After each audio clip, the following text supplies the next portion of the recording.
Picture yourself settling into a quiet evening, the world around you calm and still.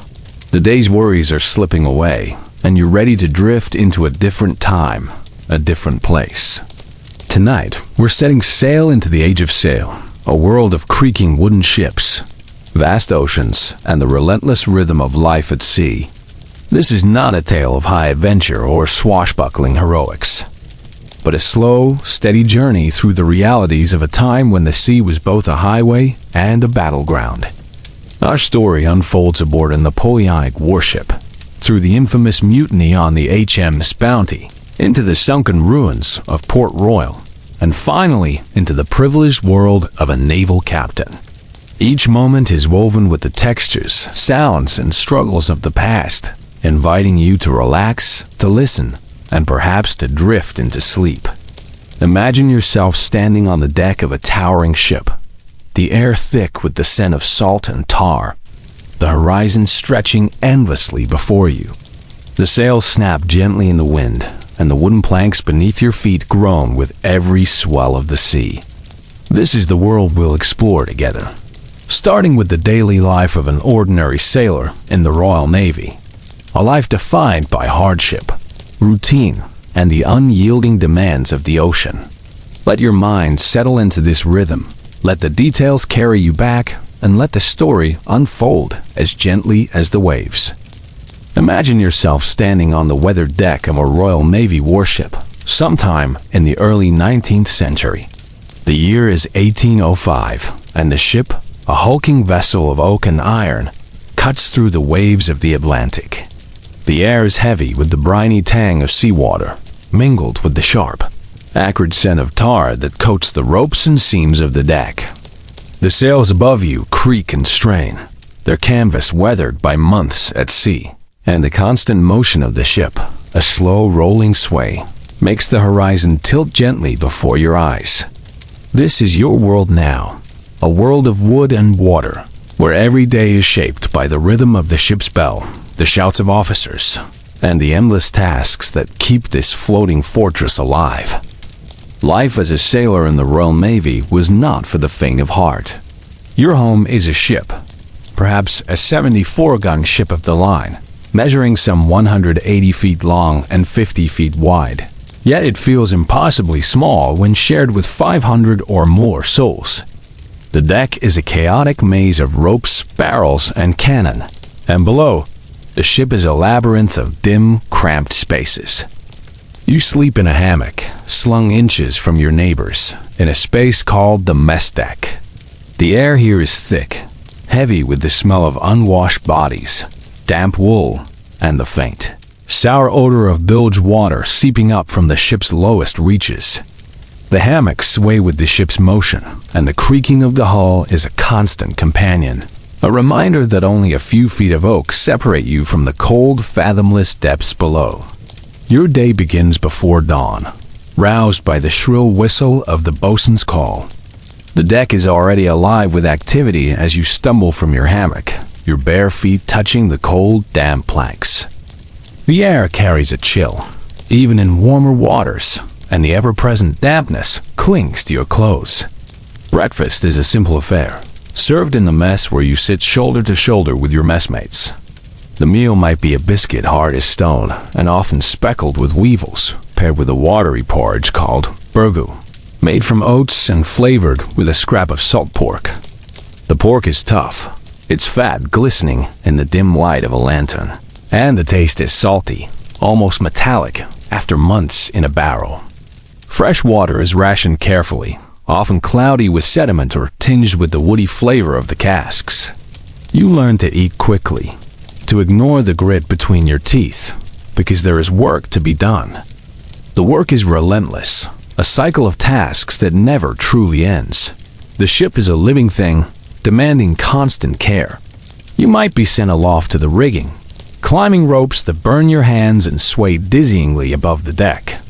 The wind up here is fierce, tugging at your clothes, and the view is both breathtaking and terrifying, an endless expanse of sea, unbroken except for the distant smudge of another ship or the faint line of a coast. Your task might be to furl a sail, a heavy sheet of canvas that fights your grip, or to repair a frayed rope, your fingers working quickly despite the cold. Below, others scrub the deck with holystones, heavy blocks of sandstone that leave your knees aching and your hands raw. The ship must be spotless, not for comfort, but for discipline. For the officers who stride the quarterdeck, expect nothing less. Discipline is the heartbeat of the ship, and it is unrelenting. The Royal Navy of this era was a machine of order, forged in the fires of war against Napoleon's fleets. Orders are barked by midshipmen, some barely more than boys, and enforced by the bosun's mates, who carry short, knotted ropes called starters to encourage laggards. A misstep could earn you a lashing, administered with a cat-o'-nine-tails, its knotted cords leaving welts that sting for days. The punishment is public. The crew gathered to witness, a reminder that the ship's survival depends on obedience. Yet, even this pales beside the silent threat of the sea itself. A fall from the rigging means almost certain death, your body lost to the waves. A storm could snap a mast or tear the sails, leaving the ship helpless. And always there is the specter of battle, the knowledge that a French or Spanish ship could appear on the horizon, bringing the roar of cannon and the chaos of combat. The threat of disease looms as large as the threat of battle. The ship is a breeding ground for sickness, its close quarters a haven for fleas, lice, and worse. Scurvy is a constant shadow, its early signs bleeding gums, aching joints, appearing after weeks without fresh food. The ship's surgeon, often more butcher than physician, might dose you with lemon juice if you're lucky, but more often men waste away, their strength sapped by the lack of nourishment. Other illnesses, fevers, dysentery spread quickly in the damp, crowded conditions. The sick bay, a small space near the bow, is a grim place, filled with the moans of the afflicted and the sharp smell of vinegar used to cleanse the air. Death is not uncommon, and a body is sewn into a hammock, weighted with shot, and committed to the sea with a brief prayer, the crew standing in silence as the waves close over their comrade. Yet, life aboard is not without its moments of reprieve. In the quiet hours, when the ship is becalmed or the work is done, you might gather with your messmates to share stories or sing. The songs are simple, often melancholic, their tunes carrying over the water. A fiddle might appear, its notes weaving through the creak of the ship's timbers. Some men carve wood or mend their clothes, their hands moving with the skill of long practice. Rum is issued daily, a half pint diluted with water to make grog, its warmth a brief comfort against the chill. These moments are fleeting, but they bind the crew together, a reminder that you are not alone in this floating world. The food, though poor, is a constant in your life. Beyond the morning's biscuit and burgoo, dinner might bring salt beef, tough and stringy, or a pudding made from flour and suet, heavy in your stomach. Peas, dried and boiled into a thick mush, are a staple, their earthy flavor a faint reminder of land. On rare occasions, a ship might take on fresh provisions, apples, cabbages, or even a live pig, slaughtered on deck with a cacophony of squeals. But these are exceptions, and most days, you chew your biscuit slowly, hoping to make it last. The weevils, you learn, are harmless, and some men tap their biscuits on the table to shake the pests free before eating. It's a small ritual, one of many that mark the rhythm of your days. The rhythm of the ship is unrelenting, yet it becomes familiar, almost comforting in its predictability. The bell rings every half hour, marking the passage of time. The watch changes, and you move from task to task, swabbing the deck, hauling ropes, or standing lookout, your eyes scanning the horizon for sails or storms. At night, the ship grows quieter, the lanterns casting a soft glow over the deck. You might stand watch under a sky blazing with stars, the only sound the slap of waves against the hull and the distant creak of the rigging. In these moments, the sea feels vast, eternal, and you are a small part of its story, carried along by forces greater than yourself. But always, the threat of battle lingers. When it comes, it is a storm of noise and chaos. The drum beats to quarters, and you run to your station, perhaps at a cannon, its iron barrel cold under your hands. The air fills with the sharp smell of gunpowder as the guns are loaded, the deck trembling with each broadside. The enemy ship, a dark shape across the water, returns fire, and the air hums with the whistle of shot. Men fall, their cries swallowed by the din, and the deck grows slick with the cost of battle. Yet, even here, the narrator's voice remains steady, recounting not the visceral details, but the weight of the moment, the knowledge that lives were forever changed, that the sea claimed its toll. As the battle fades, the ship limps on, its crew diminished but resolute. The dead are honored, the wounded tended, and the work resumes. The sails must be repaired, the deck cleared, the guns cleaned. The rhythm returns, as it always does, carrying you forward through days that blend into weeks, weeks into months. This is the life of a sailor in the Royal Navy, a life of hardship, of routine, of moments both brutal and strangely beautiful. It is a world where the sea is both enemy and ally, where every day tests your strength, and where the simple act of survival is a triumph. As the creaking timbers of the Royal Navy warship fade into the distance, imagine yourself now aboard a different vessel. The HMS Bounty, a small, unassuming ship slicing through the warm waters of the South Pacific in 1789. The air is softer here, carrying the faint scent of tropical blooms from distant islands, mingled with the ever-present tang of salt. The deck beneath your feet is worn smooth by the tread of sailors, and the sails above snap lazily in the trade winds. This is a world apart from the rigid discipline of a warship, and it is no less fraught with tension. The Bounty's mission is simple: to collect breadfruit plants from Tahiti and transport them to the West Indies. But the journey will be defined not by its purpose, but by a rebellion that echoes through history. Let your mind settle into this story, a tale of tyranny, defiance, and the desperate struggle to survive.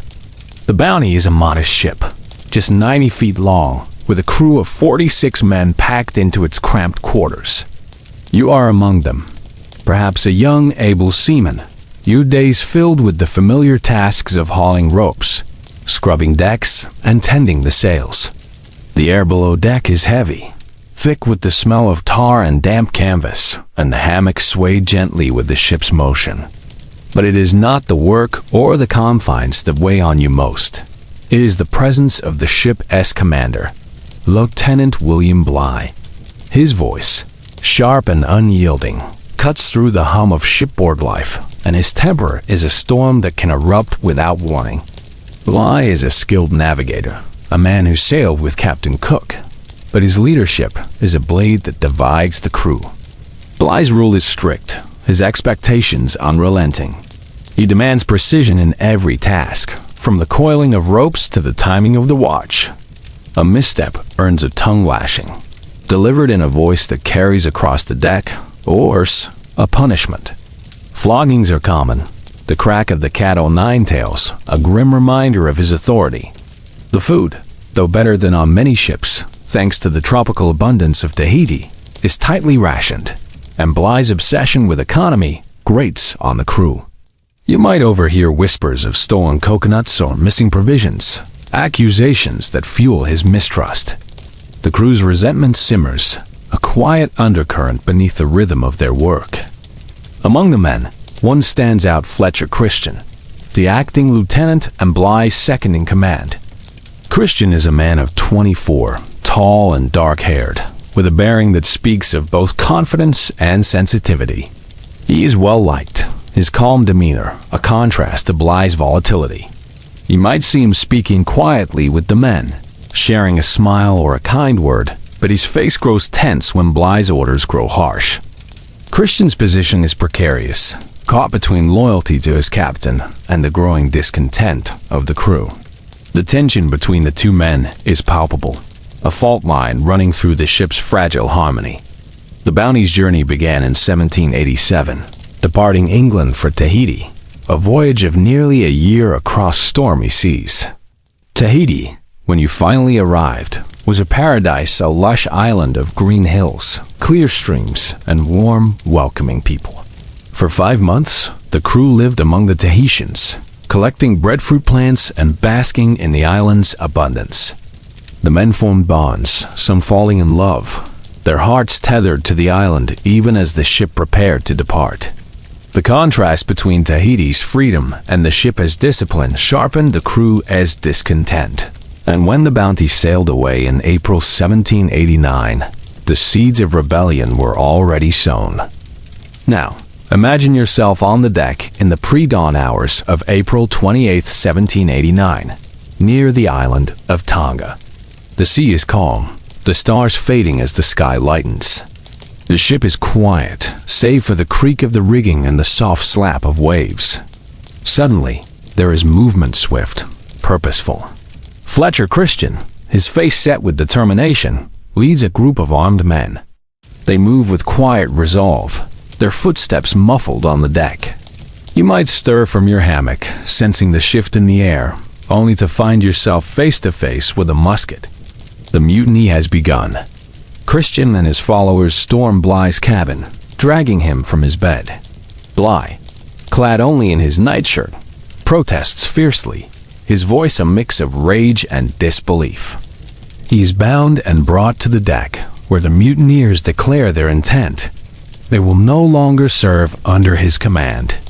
The crew is divided, some join Christian willingly, others are coerced, and a few remain loyal to Bligh.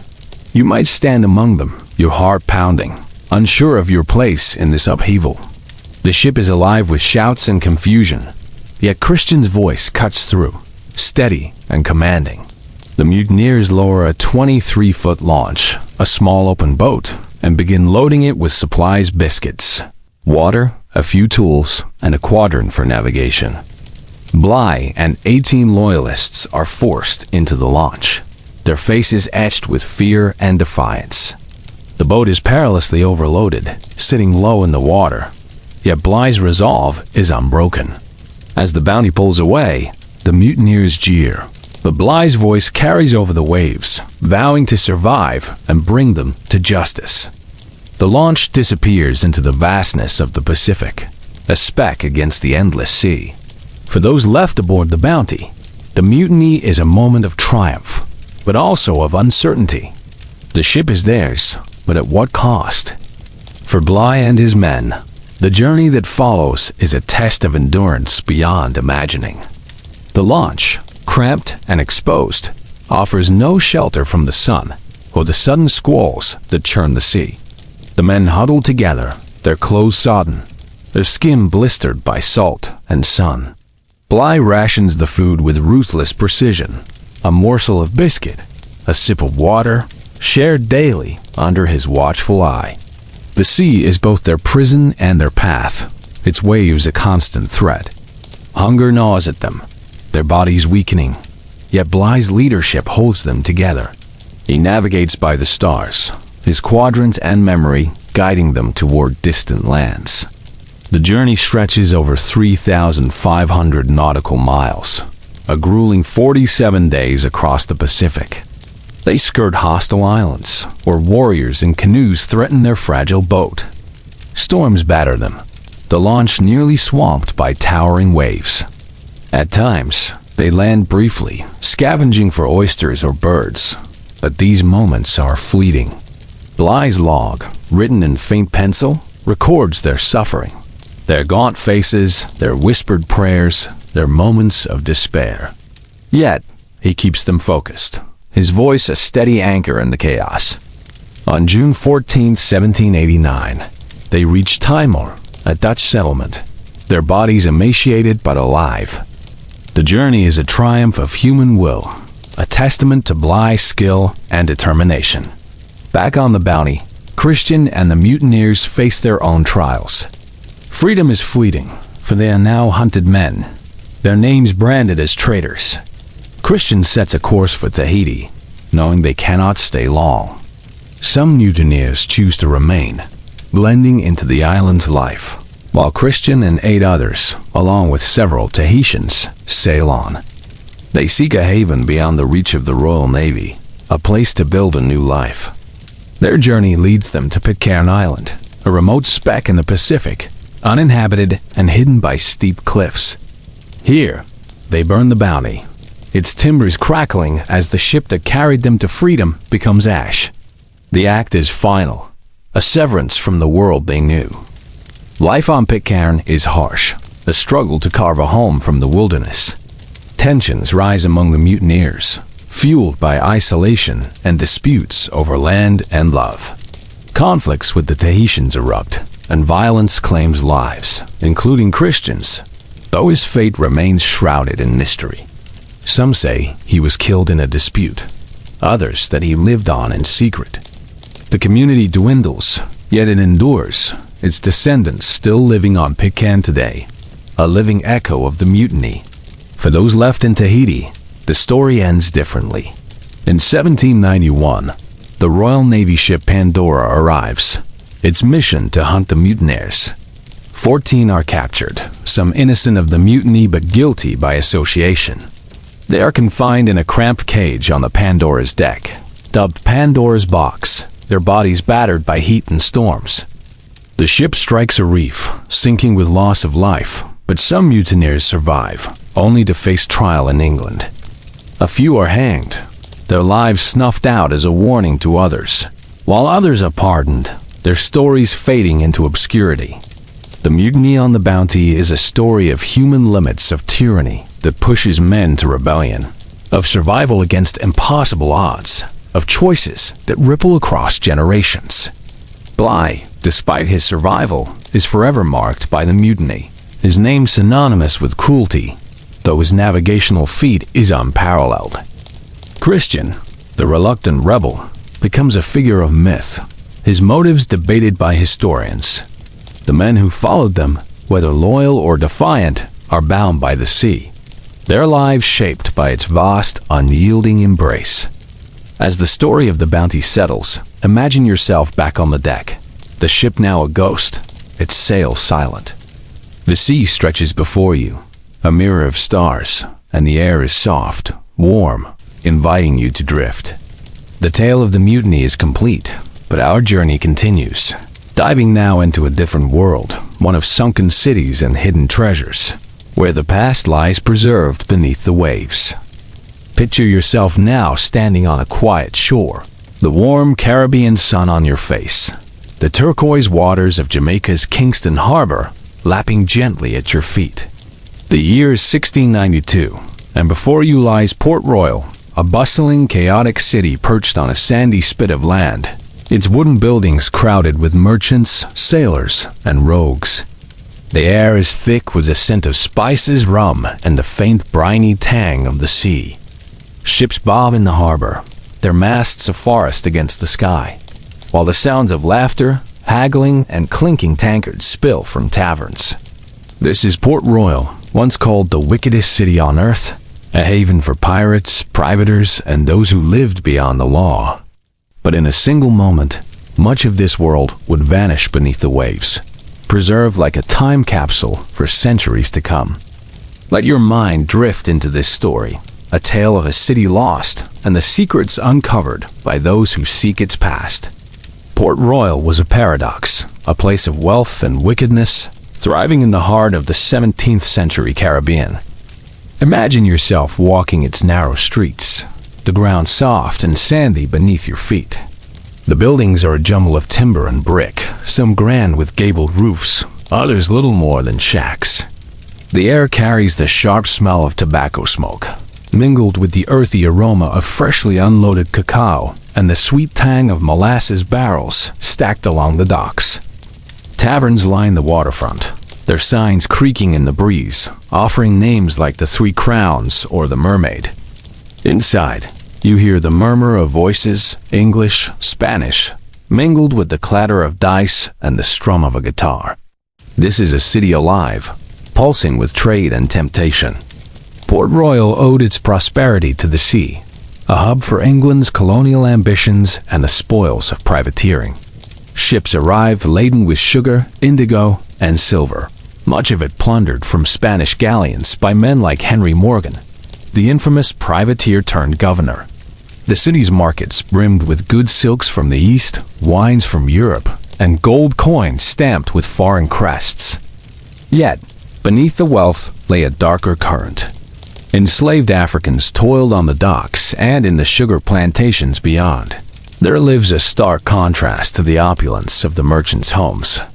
Piracy, though officially discouraged by 1692, still lingered, with former buccaneers swaggering through the streets, their pockets heavy with ill-gotten gains. Life in Port Royal was vibrant but precarious, built on a foundation of sand and ambition. The spit of land was low, barely above sea level, and storms often battered its shores. Earthquakes were not unknown, their tremors a reminder of the island's restless geology. Yet, the city's residents lived with a reckless confidence, as if their wealth could defy nature itself. Churches stood alongside brothels, and sermons competed with the raucous songs of sailors. The rhythm of life was fast, almost feverish, as if the city knew its time was short. Now, imagine yourself standing on the waterfront at 11:43, a man June 7, 1692. The day is warm, the sky clear, and the harbor glitters under the sun. Suddenly, the ground beneath you trembles, a low rumble rising to a violent shudder. The earth seems to liquefy, the sandy soil giving way like water. Buildings sway and collapse, their timbers snapping with a sound like cannon fire. Screams fill the air as the docks buckle, and the sea surges inward, swallowing streets and homes. In moments, 2/3 of Port Royal slides beneath the waves, claimed by a catastrophic earthquake and the tsunami that followed.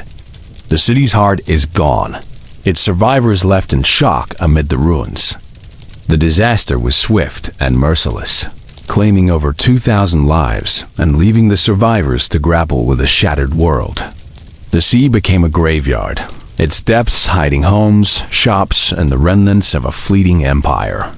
Contemporary accounts speak of the horror ships tossed like toys, bodies floating in the harbor, and the cries of those trapped in the wreckage.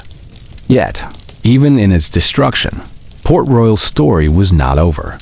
The sunken city, preserved by the anaerobic waters of the harbor, became a treasure trove for archaeologists, a snapshot of a lost world waiting to be uncovered. Fast forward to the 20th century, and imagine yourself now as an archaeologist, standing on a dive boat above the submerged ruins. The water below is clear, revealing glimpses of stone walls and scattered artifacts. You slip into the sea, the cool water enveloping you, and descend to the ocean floor. Beside is a mosaic of the past crumbled bricks, shards of pottery, and the faint outlines of streets preserved in the silt. The silence is profound, broken only by the rhythm of your breathing through the regulator. This is Port Royal's underwater world, a place where time stopped and every discovery tells a story. Archaeological work at Port Royal began in earnest in the 1950s, with divers like Edwin Link exploring the site. By the 1980s, systematic excavations led by Texas A&M University and the Jamaican National Heritage Trust revealed the city as secrets. The earthquake had caused the sandy soil to liquefy, a process called liquefaction, pulling buildings into the harbor intact.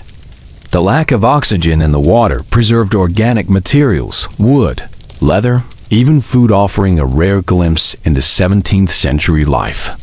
Each artifact, carefully recovered, is a thread in the tapestry of Port Royal's past. As you explore the site, you might uncover a pewter tankard, its surface tarnished but intact, perhaps left on a tavern table when the earthquake struck. Nearby lies a clay pipe, its stem still bearing the maker's mark, a relic of a sailor's quiet moment.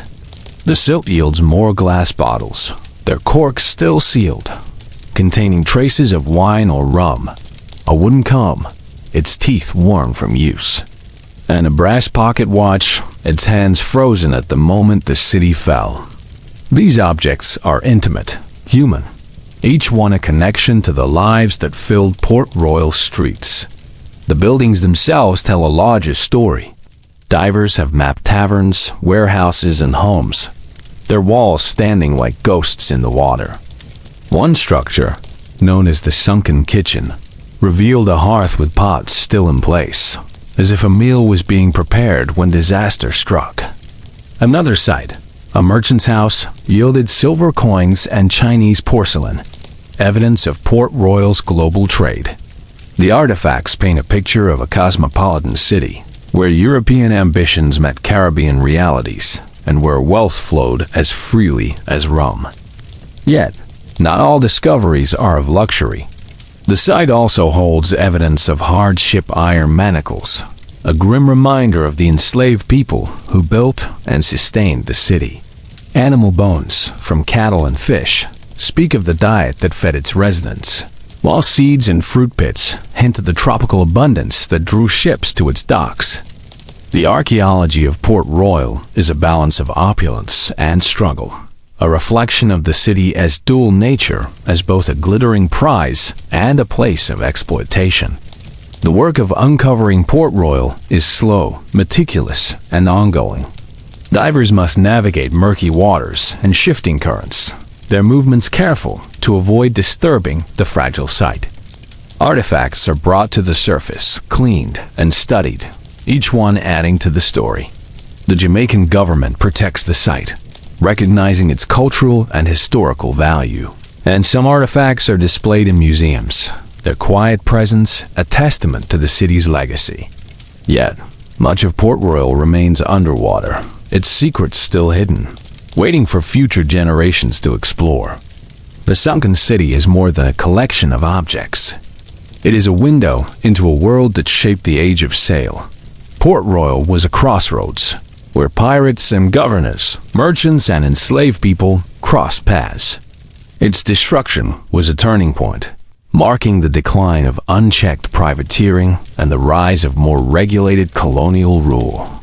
The archaeology of Port Royal brings this world to life, not with the drama of cannon fire, but with the quiet weight of everyday things.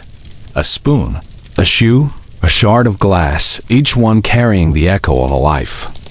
As you surface from the dive, the water breaking around you, imagine the harbor once more as it was in 1692, alive with ships and voices.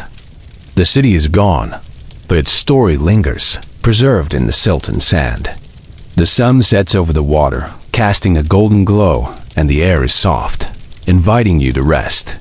Our journey through the age of sail is not yet complete, for we turn now to a different world, not the crowded decks or sunken streets, but the privileged life of a naval captain where luxury and responsibility intertwine.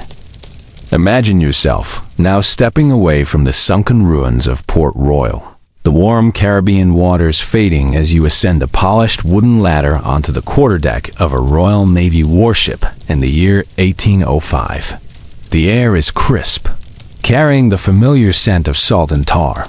But here, on this elevated platform, the world feels ordered, almost serene. The ship stretches before you, its crew a hive of activity sailors scrubbing decks, hauling ropes, their voices a low hum beneath the snap of the sails. You are no longer among them, but instead, you are in the captain's world, a realm of authority and privilege set apart from the toil below.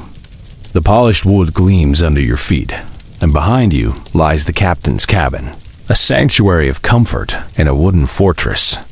Let your mind drift into this life, where luxury and responsibility, where every moment is a balance of command and solitude. The captain's world begins in the great cabin, a spacious haven at the ship's stern, a stark contrast to the cramped hammocks of the crew. Picture yourself entering this cabin, the door closing softly behind you. The space is generous, perhaps 20 feet wide, with a ceiling high enough for a tall man to stand upright. Large windows span the stern, their glass panes catching the light of the sea, offering a view of the ship's wake trailing into the horizon.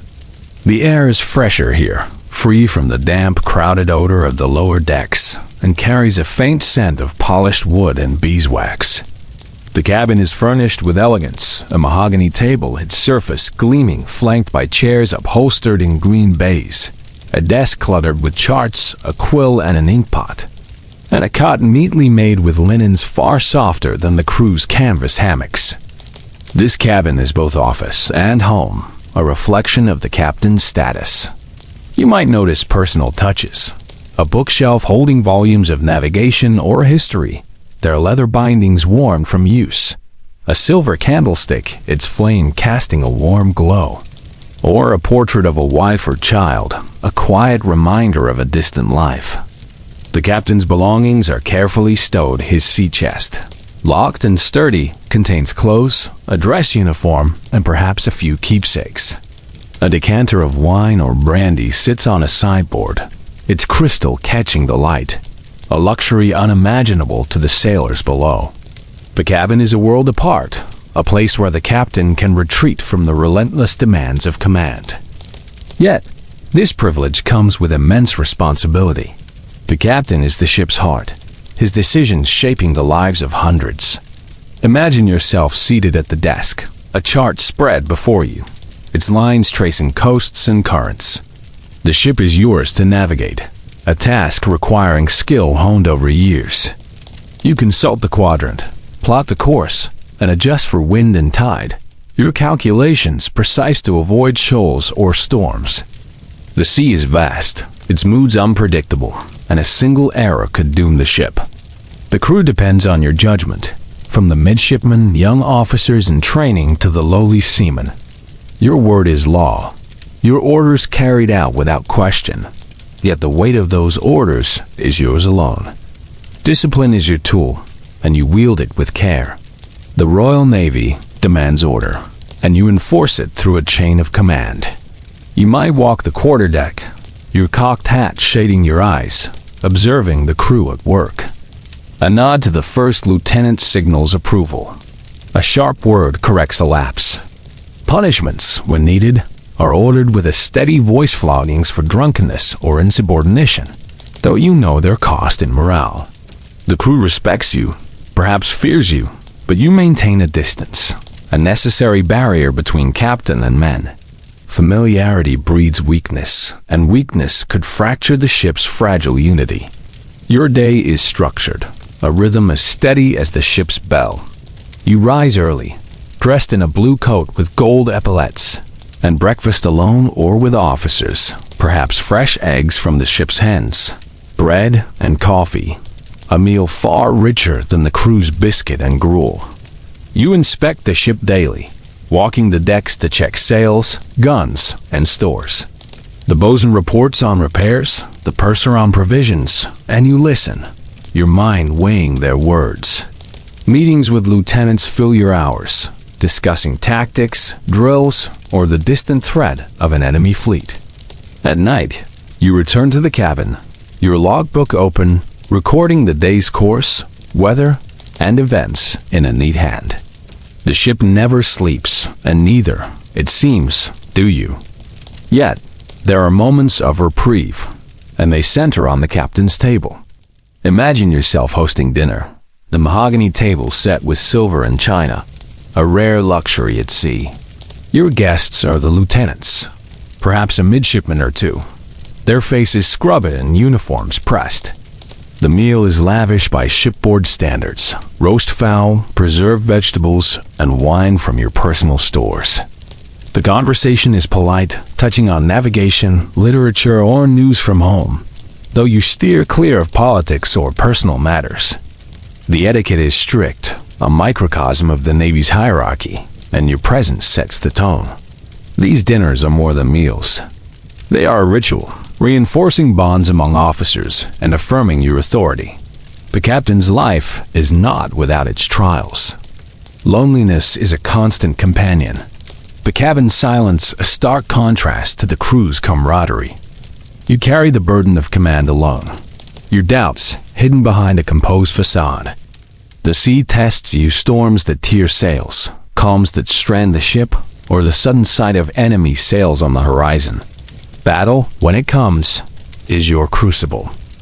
Picture yourself on the quarterdeck, the air thick with gunpowder, the deck shuddering with each broadside. Your voice carries over the chaos, directing fire, maneuvering the ship. Your calm a beacon for the crew. The cost of battlemen lost, decks scarred weighs heavily, but you record it in the log with the same steady hand. The lives changed forever etched in your memory. Your authority is absolute, yet it rests on fragile trust.